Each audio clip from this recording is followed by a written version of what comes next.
नमस्कार, मैं नागेंद्र दीक्षित और आप देख रहे हैं द टॉप ओपिनियन।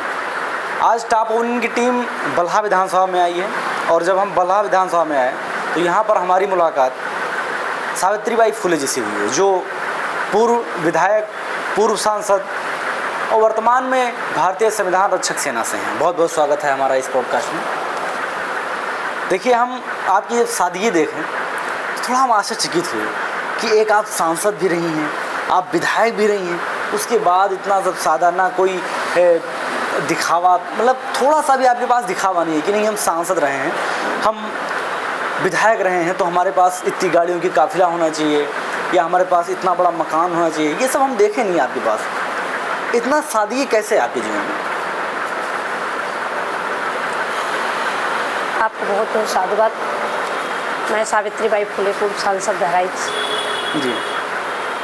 आज बहराइच के जनपद बहराइच के बल्हा विधानसभा क्षेत्र में आए, आपका मैं स्वागत करती हूँ जी। मैं बाबा साहब डॉक्टर भीमराव अम्बेडकर जी के बनाए गए भारत के संविधान आरक्षण के तहत जी 3 बार मैं जिला पंचायत सदस्य रही, विधायक रही जी और सांसद रही। जी। संविधान में अगर आरक्षण की व्यवस्था नहीं होता तो हो सकता था कि यहाँ तक मुझे पहुँचने का मौका नहीं मिलता। बाबा साहब डॉक्टर भीमराव अम्बेडकर जी ने कहा था कि शिक्षित बनो, संगठित हो, संघर्ष करो। उनके बताए हुए रास्ते पर हम लोग चले, शिक्षा प्राप्त किया। और बाबा साहब डॉक्टर भीमराव अम्बेडकर जी भी कभी वो सूट बूट में होते थे और अपने लोगों के बीच में जब जाते थे तो बहुत अच्छे भाव से, अच्छे विचारों से अपने लोगों के साथ बैठते थे, उनकी बातों को समझते थे। और उन्होंने कहा था एक बार कि एक आईएएस बन करके, और जब आईएएस बन करके वो बाबा साहब अम्बेडकर जी से मिलने के लिए गए थे तो बाबा साहब डॉक्टर भीमराव अम्बेडकर जी ने उनको कहा था कि जब आप आईएएस बन गए हो तो कम से कम अपने लोगों के बीच में जाओ, और जब उनके बीच में जाओगे तो उनकी बात को आपको भी वो देखेंगे और उनकी बातों को भी आप जानोगे, समझोगे, उनके विचार क्या है। तो बाबा साहब डॉक्टर भीमराव अम्बेडकर जी के हम अनुयायी हैं और बाबा साहब अम्बेडकर जी ने बहुत मेहनत करके दबे कुचले कमज़ोर समाज के लोगों की आवाज़ को उन्होंने उठाया भी, और भारत के संविधान में उन्होंने कानून बना करके हमको बराबरी तक पहुंचाने का काम किया।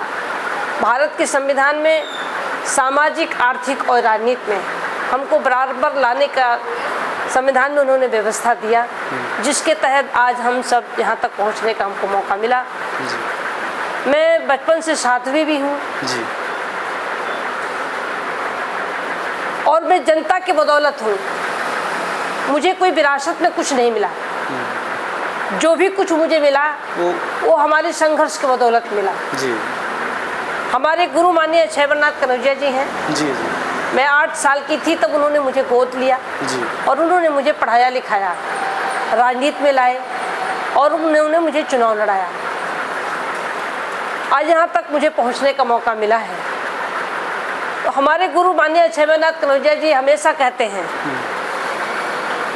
कि जो गरीब समाज के लोग हैं जी, हमारे लिए गरीब ही समाज ही हमारा सब कुछ है जी।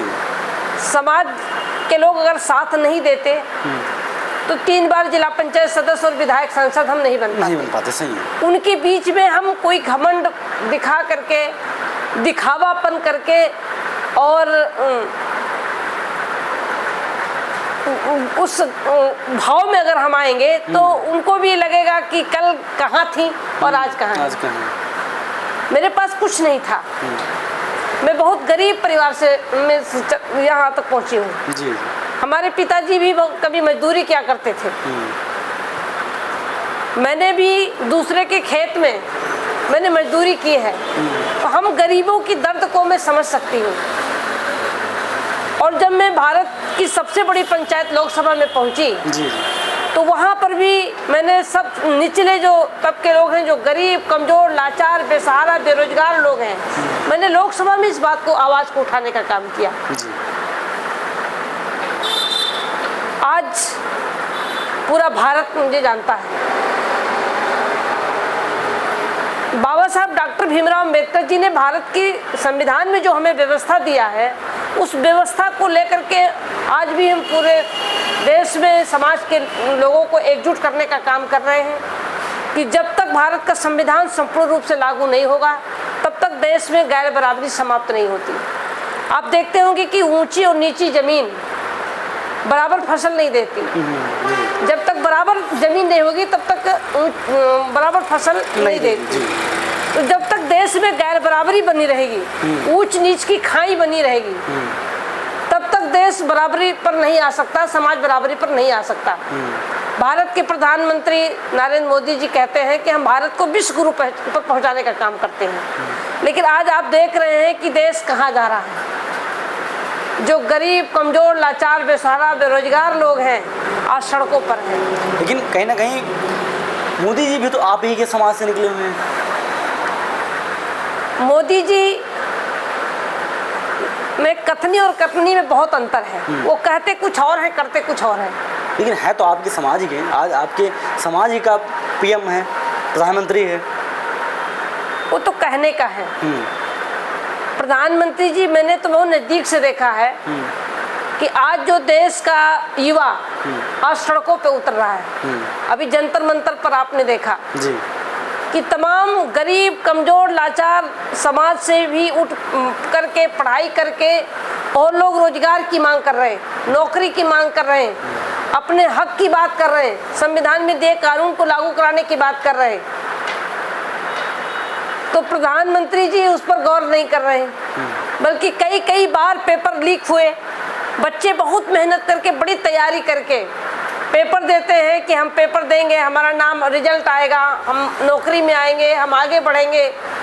लेकिन जब से देश के प्रधानमंत्री नरेंद्र मोदी जी हुए, रोजगार तो बिल्कुल मिला नहीं, नौकरी तो मिली नहीं। जो नौकरी भारत के संविधान में बाबा साहब अम्बेडकर जी ने दिया था, जिनकी तनख्वाह 60,000, 70,000, 1 लाख और ऊपर तक होती थी, आज सारे नौकरी को ख़त्म करके उन्होंने प्राइवेट सेक्टर कर दिया और प्राइवेट सेक्टर में आरक्षण की व्यवस्था ही उन्होंने ख़त्म कर दी। आज जहाँ पर 70,000, 80,000, 1 लाख की तनख्वाह हुआ करती थी, प्राइवेट सेक्टर में तनख्वाह आज कितनी है कि आज उनका जो मोटरसाइकिल से या अपने परिवार को भी चलाने की भी व्यवस्था वो नहीं कर सकते जी। तो ऐसा नहीं है कि प्रधानमंत्री नरेंद्र मोदी जी से केवल एक वर्ग पीड़ित है, भारत का सभी जाति धर्म संप्रदाय के लोग उनसे पीड़ित हैं। जो युवा वर्ग के लोग हैं, महंगाई चरम सीमा पर जा रही है। आपको देखने को मिलता होगा कि जिस तरीके से महंगाई बढ़ती जा रही है, जो खाने पीने की चीजें हैं, जो गरीब का जो डेली यूज का सामान है, उस पर भी इतना टैक्स कर दिया गया है, इतना सामान महंगा कर दिया है कि गरीब भी तड़प रहा है, रोटी के लिए तड़प रहा है। व्यवस्थाएं लोगों के पास नहीं है। जी, आपने ये बात सही की कि व्यवस्थाएं कम होती जा रही हैं, कहीं ना कहीं महंगाई बढ़ती जा रही है। आपने भी जो एक मुद्दा उठाया कि पेपर लीक वाला, तो सरकार इस पर यह कहती है कि आपने तो कहा कि पेपर लीक हुआ, करीबन 70-80 पेपर लीक हुए आप में, लेकिन वो क्या कह रही है कि हमारे में पता तो चलता है कि हमारे पेपर लीक होता है, आप में तो पता ही नहीं चलता था। वो समाजवादी पार्टी में पता ही नहीं चलता, कांग्रेस में पता ही नहीं चलता कब पेपर लीक हुआ कब नहीं हुआ। जब समाजवादी पार्टी की सरकार होती थी, कांग्रेस पार्टी की सरकार होती थी, लोगों को नौकरी मिलती थी। लेकिन यहाँ तो नौकरी ही खत्म कर दिया इन्होंने, सारे विभाग को उन्होंने प्राइवेट कर दिया। लोगों के जो रोजगार देते थे, रोजगार देना बंद हो गया। तो प्रधानमंत्री कहते कुछ और, लोगों को, चूंकि लोग अपनी आवाज को उठा रहे हैं, लोग रोजगार की मांग कर रहे हैं, नौकरी की मांग कर रहे हैं, अपने हक की बात कर रहे हैं, अपनी हिफाजत की बात कर रहे हैं, तो लोगों को चुप कराने के लिए बस अपनी बात की तुम्हारी सरकार में ये हुआ। अरे आपने क्या किया? आज जो हो रहा है, आज क्या हो रहा है, आज रोजगारों को, बेरोजगारों को रोजगार देने के बजाय आज उनको लाठी दे रहे हैं आप। आज उनके खिलाफ मुकदमे लिखे जा रहे हैं, उनको जेल भेजा जा रहा है। उनको प्रताड़ित किया जा रहा है। आज की जो प्रधानमंत्री जी जिनको रोजगार देने की बात करते थे, जो कहते थे कि हम कभी चाय, मैंने तो नहीं देखा कभी कहीं किताब में लिखा पढ़ी में या कहीं भी कि वो चाय बेचते थे। अगर वो चाय बेचे होते तो उनको वो दर्द को पता होता। आज गरीबों को कहते कि लोग जाकर जब लोग रोजगार की मांग करते हैं तो कहते जाके पकौड़ी तलें। तो ये तो उनकी भाषा है। तो ये देश का प्रधानमंत्री देश में उद्योग खोलते हैं, बड़े बड़े फैक्ट्रियां खोलते, उद्योग खोलते, लोगों को रोजगार देते, जो संविधान में जो लोगों को व्यवस्थाएं हैं उसको संपूर्ण रूप से लागू करते, लोग बराबरी में आते, बेरोजगार आगे बढ़ते, उनका परिवार आगे बढ़ता, देश आगे बढ़ता, देश तब विश्व गुरु पर पहुंचता। लेकिन आज तो बहुत पीछे चला गया। जहां पर देश पहुंचा था उससे आज बहुत पीछे उन्होंने कर दिया। तो मुझे नहीं लगता है कि इस बीजेपी की सरकार में नरेंद्र मोदी जी के नेतृत्व में देश कहीं आगे बढ़ा है, बल्कि देश पीछे जा रहा है। और युवाओं की मांग है कि देश का प्रधानमंत्री नरेंद्र मोदी अगर नहीं होते तो आज हम बहुत आगे बढ़े होते। तो बहुत उनकी कथनी और करनी में बहुत अंतर है। अच्छा, आपके हिसाब से जो हमारे प्रदेश के मुखिया हैं, मुख्यमंत्री श्री योगी आदित्यनाथ जी, उनको आप किस फ्रेम से देखते हैं? क्या आपको लगता है सही आदमी है? बीजेपी की सरकार है, दोनों एक ही हैं, प्रधानमंत्री और मुख्यमंत्री। नहीं देखिए, ये दोनों डबल इंजन की सरकार है इनकी। जी जी। इन दोनों लोगों पर अगर भरोसा होता तो लोग आज बेरोजगार सड़कों पर नहीं उतरते, आज उनको लाठी नहीं खानी पड़ती। अगर ये देखा जाए कि आप साधु हैं, ठीक है, साधु संत वो भी हैं, तो क्या लगता है कि साधु संत होने के बावजूद वो भ्रष्टाचार करेंगे? भ्रष्टाचार अगर देखना है तो आप थाने में चले जाइए, तहसील में चले जाइए, ब्लॉक में चले जाइए। आज बीजेपी के जो कार्यकर्ता हैं आज वो चलाने का काम कर रहे हैं। जिस तरीके के भ्रष्टाचार फैला हुआ है, लूट फैली हुई है, लोगों को न्याय की गुहार करते हैं। किसी थाने में, किसी तहसील में आप चले जाइए, वहाँ भीड़, हजारों की भीड़ लगी हुई है, लोगों को न्याय नहीं मिल रहा है, लोग तड़प रहे हैं, लोग रोजगार के लिए तड़प रहे हैं, लोग न्याय पाने के लिए तड़प रहे हैं। आज स्थिति ठीक नहीं है इस समाज, ये बीजेपी की सरकार में, चाहे वो नरेंद्र मोदी हो और चाहे वो योगी आदित्यनाथ जी हों, दोनों की सरकार में जनता खुश नहीं है। एक बड़ा सवाल है, आपको इतना बड़ा नाम देने वाला, आपको आपके फेम में लाने वाला बीजेपी ही, क्योंकि आप जब पहली बार आपको लोकसभा में बीजेपी से ही टिकट मिला, आपको विधानसभा का टिकट भी बीजेपी से मिला, तो फिर आपके अंदर बीजेपी के प्रति इतना आक्रोश क्यों है?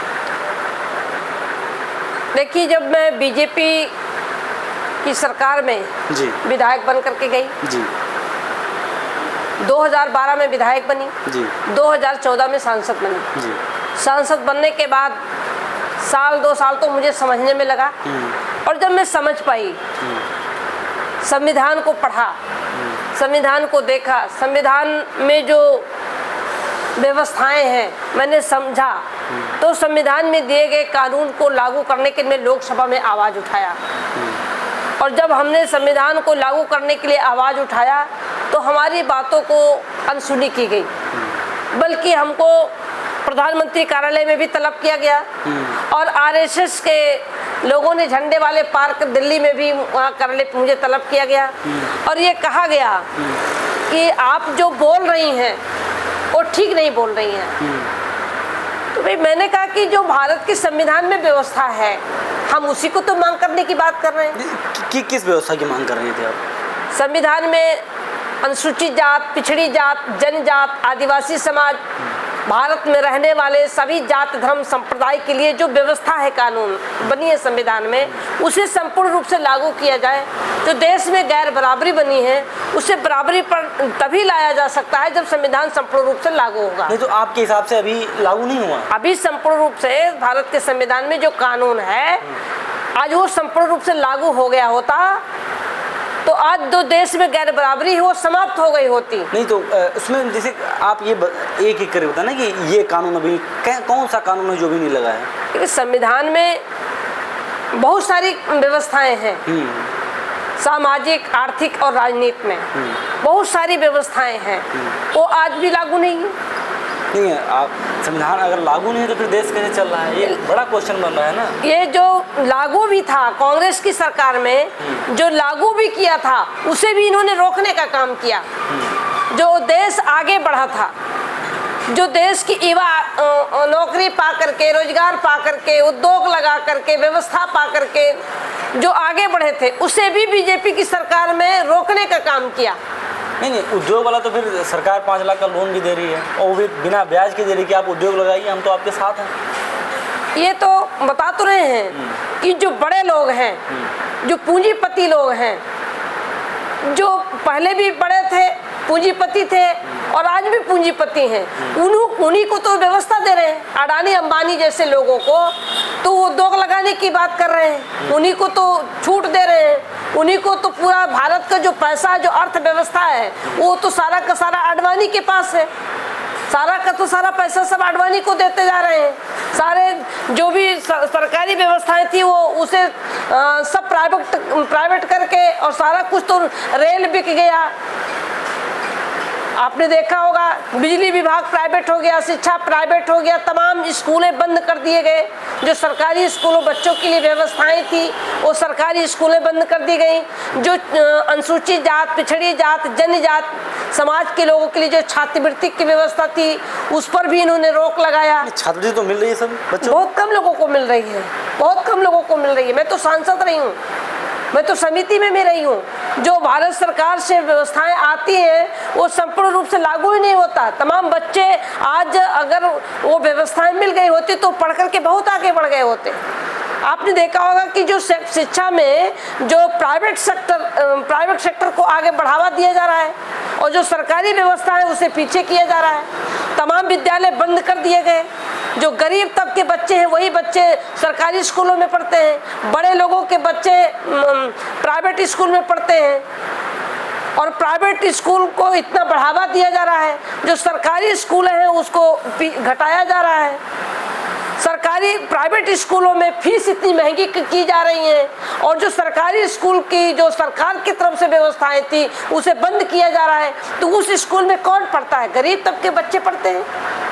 वो किसी जाति के हो सकते हैं, किसी धर्म के हो सकते हैं, किसी संप्रदाय के हो सकते हैं। उनको सरकार गरीबों की व्यवस्था जो दी गई थी उसको वो धीरे धीरे खत्म करते जा रहे हैं। आपने देखा कि बिजली विभाग जो सरकारी हुआ करता था, बिजली विभाग को भी प्राइवेट करते जा रहे हैं। आपका रेल विभाग है वो भी प्राइवेट करते जा रहे हैं। रेल विभाग में ज़्यादातर अनुसूचित जात, पिछड़ी जात, जनजाति के परिवार के लोग ज़्यादातर लोग नौकरी करते थे, उसे भी प्राइवेट कर दिया गया। जो लोग नौकरी कर रहे हैं वो उनको किसी न किसी आरोप लगा करके उनको पद से हटाया जा रहा है। जो लोग नौकरी में कंपटीशन में बैठते हैं उन्हें भी कोई न कोई आरोप लगाकर उनको बाहर किया जा रहा है। तो ये हर तरीके से समाज के साथ कहीं न कहीं सरकार में धोखा हो रहा है, जिससे आज जो समाज को आगे बढ़ना चाहिए संविधान के तहत, संविधान में दिए गए कानून के तहत, आज उसको पीछे किया जा रहा है, जिससे देश में गैर बराबरी होती जा रही है और देश में गरीबी बढ़ती जा रही है। अच्छा, आपके हिसाब से आप बलहा विधानसभा चुनाव की तैयारी कर रही हैं, ठीक है, समाजवादी पार्टी से। आपके हिसाब से बलहा विधानसभा में अभी तक करीबन 2012 से बीजेपी वहाँ फाइट कर रही है, हर बार जीते बीजेपी, ठीक है, बीजेपी का विधायक बन रहा है। तो आपके हिसाब से कितना काम हुआ है बलहा विधानसभा में? देखिए, बलहा विधानसभा क्षेत्र बहुत पिछड़ा हुआ क्षेत्र है जी। बलहा विधानसभा क्षेत्र 4 नदियों से घिरा हुआ क्षेत्र है जी। जंगल तराई प्रभावित क्षेत्र है जी। अब बलहा विधानसभा क्षेत्र में गरीब, कमजोर, लाचार समाज के लोगों की आबादी ज़्यादा है जी। यहाँ पर कोई उद्योग नहीं है जी, नहीं। कोई बड़ा अस्पताल नहीं है, कोई यहाँ स्कूल नहीं है, कोई इस तरीके की व्यवस्था नहीं है जो बलहा विधानसभा में उनको आगे बढ़ने का मौका मिले। जिसकी आवाज़ में जब 2012 में विधायक थी और 2014 में लोकसभा सांसद थी तो मैंने इस आवाज़ को उठाया भी था कि बलहा विधानसभा क्षेत्र यहाँ पर ज़्यादातर लोग जो गरीबी रेखा के नीचे जीवन यापन कर रहे हैं, तो यहाँ कोई न कोई उद्योग लगाए जाए। आज तक कोई उद्योग नहीं लगाया गया। सड़कों की स्थिति बहुत खराब है, स्कूलों की व्यवस्था नहीं है, लड़कियों को पढ़ने की व्यवस्था नहीं है। यहाँ पर ज़्यादातर स्कूल प्राइवेट खोले गए हैं, सरकारी स्कूलों की भी व्यवस्था नहीं है। यहाँ जनजातीय और आदिवासी समाज के लोग हैं, उनकी भी व्यवस्था सुचारू रूप से नहीं है। तो बहुत सारी विकास के तौर पर देखा जाए तो इस बीजेपी की सरकार में हमारा बलहा विधानसभा भी बहुत पीछे है। इसे बराबरी में लाने के लिए लगातार मैं संघर्षरत रही हूँ। 2012 में विधायक रही, सांसद रही, तो मैं लगातार आवाज़ को उठाया है। अभी आपने देखा है कि मैंने जब 2012 में विधायक थी और 14 में सांसद बनी, तो आपने देखा जालिम नगर पुल से होते हुए और नानपारा और रुपड़िया तक ये जो आपने हाईवे सड़क देख रहे हैं, इसको मैंने अपने नेतृत्व में प्रयास करके मैंने इसको बनवाने का काम किया। प्रधानमंत्री सड़क योजना के तहत कई सड़कें मैं लाने का काम किया, जो मिहीपुरवा रेलवे डगरा से लेकर के और लौकाही तक जो सड़क बनी है चौड़ीकरण कराने का काम किया, सड़क बनवाने का काम किया। और इस तरीके के ग्रामीण अंचलों में मैंने विधायक निधि और सांसद निधि से बहुत सारे काम कराए, जो भी आज भी आपको पत्थर देखने को मिला होगा। लेकिन आज की जो विधायक हैं, आज की जो सरकार में आपको जो यहाँ का जो नेतृत्व कर रहे हैं विधायक, वो तो जनता से बिल्कुल बहुत दूर है, जनता से संवाद में बहुत दूर है। इनसे जनता से कोई मतलब नहीं है, क्योंकि वो कोई राजनीतिक नहीं थी, वो एक गृहिणी थी। और उन्हें टिकट देने के बाद हमारा जो बलहा विधानसभा थोड़ा सा आगे बढ़ने का काम किया था, जो विकास की गति बढ़ी थी, वो बहुत इनके नेतृत्व में पीछे हो गई। यहाँ पर विकास की जरूरत है, सड़क की जरूरत है, पानी की जरूरत है। यहाँ पर जो किसान हैं, ज़्यादातर यहाँ पर जो गरीब हैं, उनको पट्टे की जमीन मिली हुई है। सीलिंग की भूमि कोई पट्टा है, ग्राम समाज की भूमि का पट्टा है। तो ये पट्टे की भूमि पर किसी के पास 5 बीघे 10 बीघे इस तरीके का लोगों के पास खेती है, लेकिन खेती में खेती कैसे उपजाऊ हो, किसान कैसे आगे बढ़े, इसके लिए भी कोई व्यवस्था नहीं है। जो व्यवस्था इनको देनी चाहिए सरकार को, या यहाँ का जो जनप्रतिनिधि है विधायक जी ने करना चाहिए, उन्होंने इस पर ध्यान नहीं दिया है। स्कूल तो है ही नहीं, स्कूल तो इस क्षेत्र में है ही नहीं। जो भी स्कूल है वो प्राइवेट है। हम तो देखते हैं कि 15-15, 20-20 किलोमीटर से लड़कियां स्कूल आती हैं पढ़ने के लिए। कहाँ बलई गांव है, और बलई गांव से मिहीपुरवा बच्चे स्कूल में पढ़ने आती हैं। इधर जालिम नगर है, जालिम नगर के और उर्रा साइड में है, अमृतपुर है, बेझा है, वहाँ से बच्चे सब यहाँ आकर के मिहीपुरवा में पढ़ते हैं। उस क्षेत्र में कोई स्कूल है ही नहीं। तो ये आज भी ये बलहा विधानसभा बहुत पिछड़ा हुआ क्षेत्र है। और मैं देख रही हूँ ये दौलतपुर क्षेत्र है, दौलतपुर क्षेत्र में भी उधर भी कोई विद्यालय नहीं है, उधर भी कोई उद्योग नहीं है, कोई व्यवस्थाएं नहीं है। किसान अभी लोग, किसान को खाद की जरूरत है, तो खाद के बजाय उनको लाठी मिल रही है, यूरिया नहीं मिल रही है, डाई नहीं मिल रही है, उन्हें खाद नहीं मिल रहा है, बीज नहीं मिल रहा है। तो आज जो किसान है वो बहुत पीड़ित है। यहाँ पर जो समस्याएं हैं, लोग जमीन से संबंधित समस्याएं हैं, तहसील में जाने पर, ब्लॉक में जाने पर इनकी समस्याओं का समाधान नहीं होता। थाने में भी जो लोगों को न्याय मिलना चाहिए वो न्याय नहीं मिल रहा है, क्योंकि यहाँ पर जो थाना है, तहसील है, ब्लॉक है, ये बिल्कुल यहाँ का जो विधायक है, सांसद है, इतना उनके पंजों में है। दबाव, इतना दबाव है अधिकारियों पर कि वो निष्पक्ष भाव से काम करने के जो चाह भी है, तो वो इतना दबाव डाल दे रहे हैं कि वो निष्पक्ष भाव से काम भी नहीं कर पा रहे हैं, गरीबों को न्याय भी नहीं दे पा रहे हैं। लोग जो गरीब है, बहुत लोगों को मैंने देखा है कि पट्टा उनको जमीन मिला हुआ है, आज तक वो पट्टे पर वो काबिज नहीं है। एक गांव है ये आपका मिहीपुरवा तहसील के अंतर्गत सर्रा कला बखारी में काफी दिनों पहले उनको पट्टे की भूमि मिली थी। पट्टे की भूमि पर लगभग 100 परिवार ऐसे हैं जो आज तक उनको कब्जा नहीं मिला। और वो दीवानी लड़े, हाई कोर्ट गए, सुप्रीम कोर्ट गए, सुप्रीम कोर्ट से भी उनको कब्जा दिलाने के लिए आदेश हुआ, लेकिन तब भी आज तक उनको कब्जा नहीं मिला। तो इस तरीके का जो गरीब है, खाती की भूमि आपकी है और कब्जा कोई दूसरा किया हुआ है, वो तहसील के लिए तहसील में जाते हैं, अधिकारियों से मिलते हैं, अधिकारी चाहते हैं कि हम उनको न्याय दें, लेकिन यहाँ का जो सांसद विधायक हैं वो इतना दबाव डाल दे रहे हैं अधिकारियों पर कि वो न्याय तो देना चाहते हैं लेकिन वो कर नहीं पा रहे हैं। इतना इस तरीके का आज जो बलहा विधानसभा में जनप्रतिनिधियों को तो ये चाहिए कि जो न्याय हित में जो सही चीज है कागज देख करके उनको न्याय दिलाने की बात करनी चाहिए, अधिकारियों के साथ बैठना चाहिए, गांव में कैंप लगाना चाहिए। जब मैं सांसद विधायक थी तो मैं गांव में कैंप लगाया करती थी, थानों में भी मैं जाकर कैंप लगवाती थी, गांव में भी कैंप लगवाती थी, बैठ करके समस्या का समाधान कराते थे।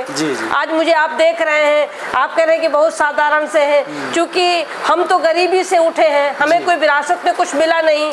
तो जब जनता ने मुझे जिला पंचायत बनाया, विधायक बनाया, सांसद बनाया, जब मैं चुनाव जीत करके गई तो मैं उन गरीबों के बीच में बैठती थी, उनके दुख और उनके सुख, उनके जो उन्हें जो भी जरूरत की चीजें थी उनको लाभ की जो चीजें थी उनको दिलाने का मैं काम करती थी।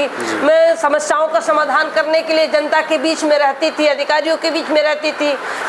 तो ये समस्याएं आज जो यहाँ लोग पीड़ित हैं, लोगों को न्याय नहीं मिल रहा है, वो उसी का कारण है कि जनप्रतिनिधि का जो व्यवहार है वो अच्छा नहीं है। और यहाँ का जो बीजेपी की सरकार है वो सरकार और जनप्रतिनिधि के दबाव में अधिकारी काम कर रहे हैं, जिसके नाते लोगों को न्याय नहीं मिल रहा है और विकास के नाम पर तो बिल्कुल जीरो है, जिसके नाते हमारा क्षेत्र आज भी बहुत पीछे है, क्योंकि जंगल प्रभावित क्षेत्र है, जंगल सेंचुरी क्षेत्र है, जंगल के उस पार बहुत सारे गांव हैं, वहां पर जंगली जानवरों से भी काफी लोग पीड़ित हैं। मैं देखती हूँ कि छोटे छोटे बच्चे अपने दरवाजे पर खेलते हैं, जब माँ के साथ बच्चा खेल रहा है और उसको शेर उठा ले जा रहा है। जो जंगल से सटे हुए जो लोग किसान हैं, उनकी जो खेती है उस खेती में जंगल जो जानवर हैं उनसे काफी उनका फसल नष्ट हो जा रहा है, उनकी भी व्यवस्थाएं नहीं हो रही है।